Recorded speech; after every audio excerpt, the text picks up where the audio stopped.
Hello' friends, good morning. মই এতিয়া ফেমিলিৰ লগত আছোঁ কলকাতাৰ আসাম ভৱন। এয়া হৈছে আসাম ভৱন। আমি কলকাতাত ফুৰিব গৈছিলোঁ। চ' ট্ৰেইন জাৰ্ণিত কি হ'ল, কেনেকৈ গ'লোঁ আৰু কলকাতাত আমি ফেমিলি ক'ত ফুৰিব গ'লোঁ তাৰে কিছুমান ভ্লগ আপোনালোকক দেখাম। ফাৰ্ষ্টতে আপোনালোকে চাওক আমাৰ ট্ৰেইন জাৰ্ণিটো, আমি কেনেকৈ গ'লোঁ, ক'ৰ পৰা গ'লোঁ। আহকচোন আমাৰ এই ট্ৰেইন জাৰ্ণিটো অলপমান চাওক, তাৰপিছত এটা ভ্লগ চাবলৈ নাপাহৰিব।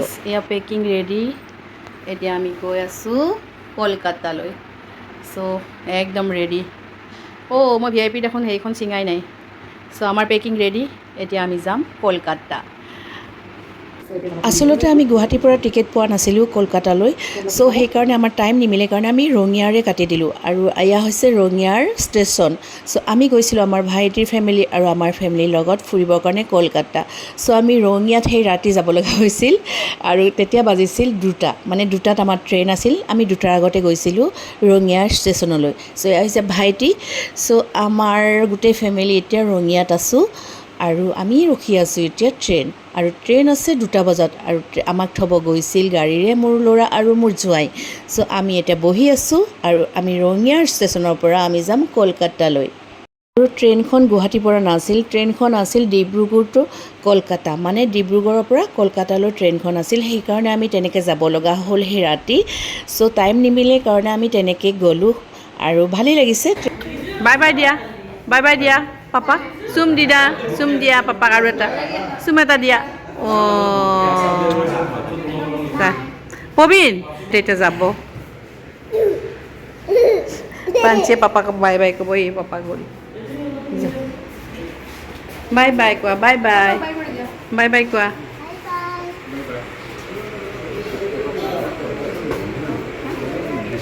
Bye bye, bye bye.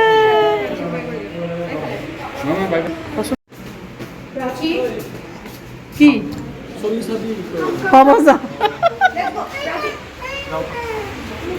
Mobile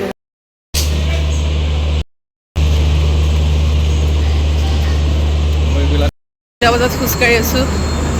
চ' লাগেজ লৈ হৈছে মৰ্ণিঙৰ। ৰাতি আৰু নামাৰিলোঁ। ৰাতি 2টা বজাত ট্ৰেইনত উঠিছোঁ আৰু সকলোৱে শুই গ'লোঁ। এয়া ৰাতিপুৱাই, এই ৰাতিপুৱাৰ পৰিৱেশটো চাওকচোন, ইমান ধুনীয়া। চ' আমাৰ ট্ৰেইন গুৱাহাটীৰ পৰা নাছিল, আমি ৰঙিয়া ষ্টেচনৰ পৰা উঠিছিলোঁ সেইদিনা। চ' মোৰ ল'ৰা আৰু মোৰ জোঁৱাই আমাক থ'ব গৈছিলে। আৰু এয়া হৈছে ৰাতিপুৱাৰ পৰিৱেশ। আমি কোনখিনি পাইছোঁ গমেই পোৱা নাই কিন্তু, আৰু এনেকৈ চাই গৈ আছোঁ। ৰাতিপুৱা উঠি ভাল লাগিছে, গোটেইখিনি চায়ো ভাল লাগিছে। চ' চাই গৈ আছোঁ। কি পাইছোঁ গম পোৱা নাই, আগত আপোনালোকে গম পাব আমি কি পাওঁ। এইটো আমাৰ ফেমিলি প্ৰগ্ৰেম আছিল কলকাতা টু দীঘা। এয়া মোৰ ভাইটি আৰু মোৰ ভাইটিৰ ফেমিলি গৈছিল, ভাইটিৰ ল'ৰা ছোৱালী, ভাইটিৰ ৱাইফ আৰু আমাৰ ফেমিলি।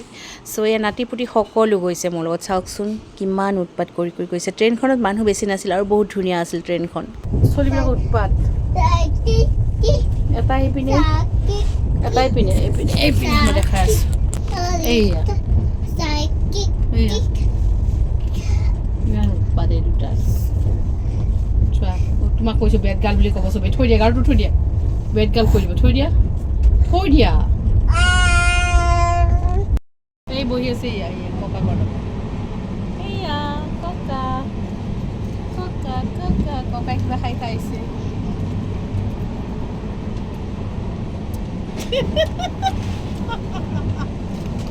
বেবি আহা।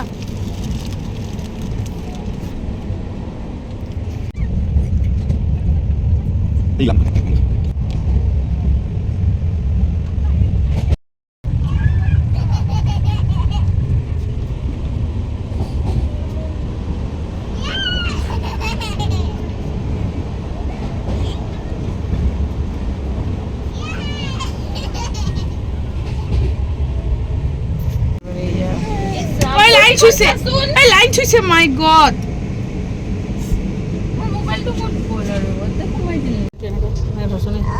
টোপনি লাগিলে অকণমান লাষ্ট এইটো মাৰি এই নকৰিবা।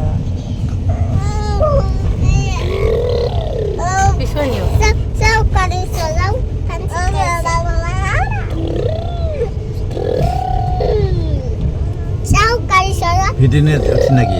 ভিডিঅ' উঠা নাই।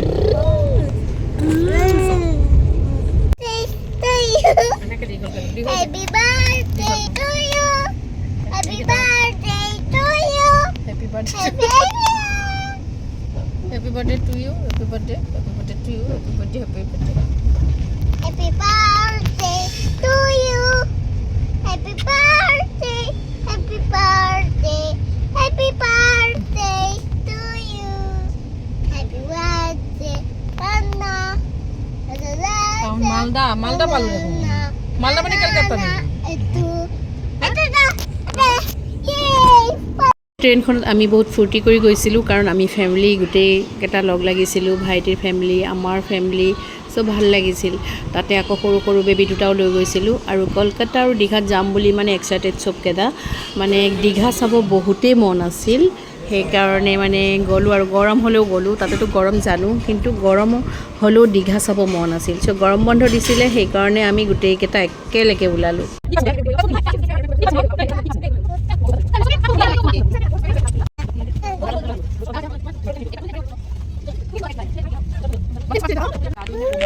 Guys, saya hakam কথা পাতি আছে।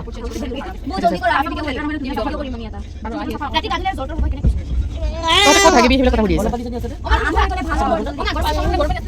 আসাম ভৱনত গৰম পানী। তই আকৌ কি পানী আছো আহি পেলাই দেই।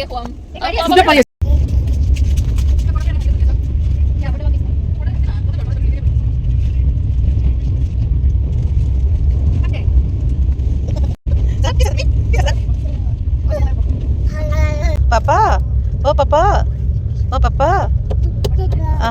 আমি পাই গ'লোঁ কলকাতা ষ্টেচন, মানে ৰাতি 1:30 বাজিছে, তেতিয়াহে আমি পাইছোঁ। মানে ফাৰ্ষ্টৰ দিনা আমি 2টা বজাত উঠিছোঁ আৰু নেক্সটৰ দিনা আমি ৰাতি 1:30 বজাত পাইছোঁ। চ' এয়া হৈছে কলকাতাৰ ট্ৰেইন ষ্টেচন। চ' এতিয়া আমি যাম আসাম ভৱনত, মানে ৰাতিটো আসাম ভৱনত থাকিম বুলি ভাবিছিলোঁ। আৰু কাৰণ আমাৰ মানে একদিনৰ কাৰণে আমি নেক্সট দিনা আমি যিহেতু দীঘাত যাম, সেইকাৰণে আমি আসাম ভৱনতে ৰুম ল'লোঁ। আসাম ভৱনত মই মেইল পঠাইছিলোঁ অহাৰ মানে কেইদিনমানৰ আগত। চ' তাতে মানে সোধোতে ক'লে ৰুম পাম বুলি। চ' সেইকাৰণে ভাবিলোঁ ৰাতিটো তাতে থাকি আমি ৰাতিপুৱা দীঘালৈ গুচি যাম। চ' আগতে মই থাকি আহিছোঁ আসাম ভৱন, বহুত ভাল লাগে থাকি। আৰু আমাৰ অসমৰ পৰা যিমানখিনি মানুহ যায় বেছিভাগেই তাৰমানে আসাম ভৱনত থাকে আৰু বহুতেই ধুনীয়া আসাম ভৱনটো। ত' থাকিও ভাল লাগে আৰু নিজৰ মানুহখিনি তাতে লগ পাওঁ, ভাল লাগে, সেইকাৰণে তাতে থাকিম বুলি ভাবিলোঁ। ভৱনত যদি কেতিয়াবা আপোনালোকে থাকিম বুলি ভাবে কলকাতাত গৈ, তেনেহ'লে 15-20 দিন আগত আপোনালোকে মেইল পঠাব লাগিব, তেতিয়াহে আপোনালোকে তাতে ৰুম পাব, নহ'লে ৰুম একদম বুকিং থাকে। চ' মই আগতীয়াকৈ মেইল পঠাইছিলোঁ, সেইকাৰণে তাতে মই ৰুম পালোঁ সেইদিনা। আৰু আমি এতিয়া গৈ আছোঁ আসাম ভৱনলৈ। আৰু মই আগতেও তাতে থাকি আহিছোঁ। আসাম ভৱনটো বহুত ধুনীয়া আৰু আমাৰ অসমৰ মানুহখিনি তাতে লগ পাওঁ, ভাল লাগে। আৰু তাতে অসমীয়া খানাও আপুনি ৰেষ্টুৰেণ্ট তাতে পাব আৰু তাৰে ৰেষ্টুৰেণ্টৰ খানাও ভাল পাব। চ' সেইকাৰণে অসম ভৱনতে থাকিম বুলি এতিয়া গৈ আছোঁ। আৰু চাওকচোন আমাৰ ব্লগটো, তাৰপিছত আমি ক'ত যাওঁ নেক্সট ব্লগত আপোনালোকে চাব। এয়া আমাৰ ট্ৰেইন জাৰ্ণিৰ ব্লগটোহে আপোনালোকক দেখাইছোঁ। আৰু নেক্সট ক'ত ক'ত যাম সেয়া এটা ব্লগ আপোনালোকে চাবলৈ নাপাহৰিব। আৰু এতিয়া গৈ আছোঁ, এয়া হৈছে আসাম ভৱন, তাৰ কাষতে মিজোৰাম ভৱন আছে, নাগা ভৱন আছে, গোটেইখিনি ইয়াতে আছে। চ' বহুতেই ভাল লাগে আসাম ভৱনটো, আপোনালোকক দেখাই আছোঁ। এয়া হৈছে আসাম ভৱন, মানে আমাৰ অসমৰ প্ৰায়ভাগ মানুহ ইয়াতে গৈ থাকে। আৰু আপোনালোকে তাতে এখন ৰেষ্টুৰেণ্টো পাব, অসমীয়া খানা পাব, মানে ঘৰুৱা খানাৰ দৰে লাগে। এয়া চাওকচোন আমাৰ আসাম ভৱন, মানে অসম ভৱনটো বহুত ধুনীয়া।